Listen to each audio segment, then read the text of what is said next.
HMIS Universal Data Elements, or UDEs, is client-level data that is universal to or required by all projects in HMIS. It is data on client characteristics and program involvement, such as basic demographics and length of stay in a program, that can produce important reports and unduplicated counts by which we can analyze services and patterns in order to reduce homelessness and improve services to our clients. UDEs are basic client information and is found in the basic client information section of your enrollment intake. UDE contains PII, or personally identifying information, and a client can choose not to answer if they so wish, and we can select that option in the drop-down, although as much as possible we would try to encourage the capture of as much information as we can. The first set of basic client information is the name, and the full name, if possible, captured as name quality. Next is Social Security, and it is also okay just to use the 4 last digits of their Social Security number. What follows next is client demographics, their birth date, which will automatically calculate their age, and also the date of birth quality, whether the full birthday was captured or not. Race and ethnicity follows, and is multi-select, where you can select one or more race. Additional race and ethnicity details can be entered by text. Text refers to their identity at birth, and the choices are male, female, or client prefers not to answer, client doesn't know, or data not collected. This, like all elements in the intake, is what the client has to answer and not something that you may deduce. Again, if the client prefers not to answer, that is an acceptable choice. Veteran status is included in basic client demographics. The best way to ask this question is to ask if the client has ever served in the Armed Forces or National Guard. Universal Data Elements, data that is collected for all programs in HMIS, is found further along in the intake in the Universal Data Assessment.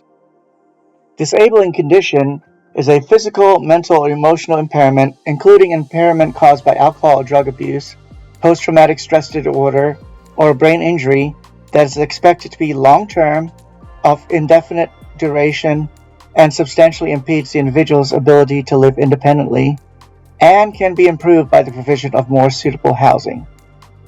Click on the information icon if you need the definition of disabling condition.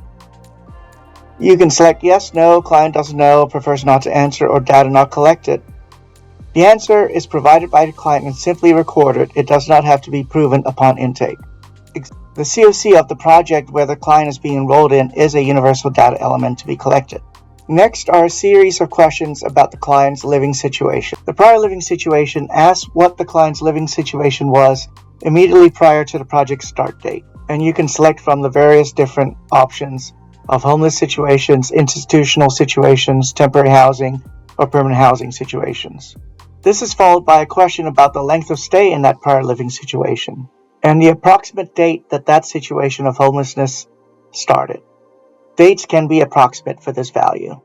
It is important to make sure that the date logic is consistent, and the approximate date this episode of homelessness is consistent with the length of stay in prior living situation. The next questions are about the history of their experience of homelessness.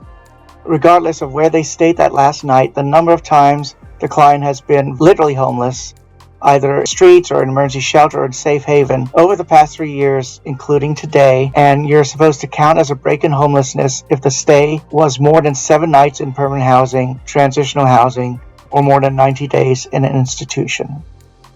The next question focuses on the history of the client's experiences of homelessness. From today and looking at the past 3 years, how many times has that client been literally homeless, i.e. on the streets, in emergency shelter, or in safe haven? If they have been homeless on and off multiple times, the break in homelessness is counted if they stayed more than 7 nights in a permanent housing situation, transitional housing, or more than 90 days in an institution. As an example, if a client was continuously on the streets for the past 3 years, but 6 nights stayed at a friend's house in a permanent housing situation, that is not considered a break in their stay of homelessness, and that is counted as one time continuously homeless over the past 3 years. But if the same client had been continuously homeless past 3 years, but stayed for more than 90 days, 180 days in an institution, that is considered a break in their homelessness, and they're considered having been homeless twice during that 3 years. The last question then asks for the total number of months the client was literally homeless on the street, emergency shelter, or safe haven during the past 3 years.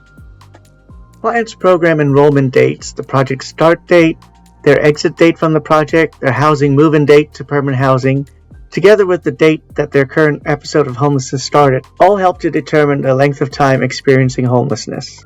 The project dates are found in the HUD program enrollment page as part of the intake.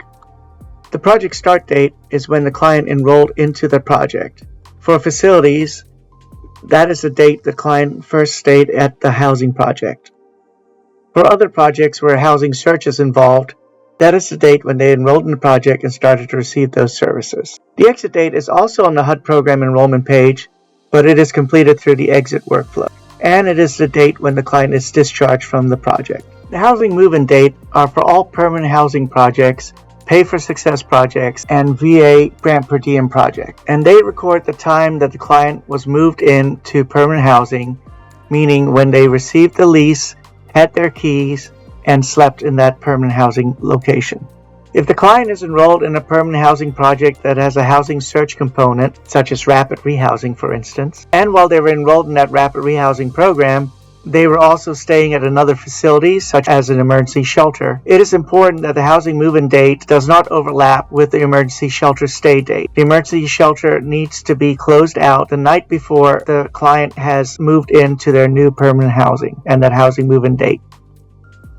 Another universal data element, also found in the HUD program enrollment page, is the relationship to head of household. Each client being enrolled has to have their relationship to head of household selected, whether it's self or some other relation to the head of household.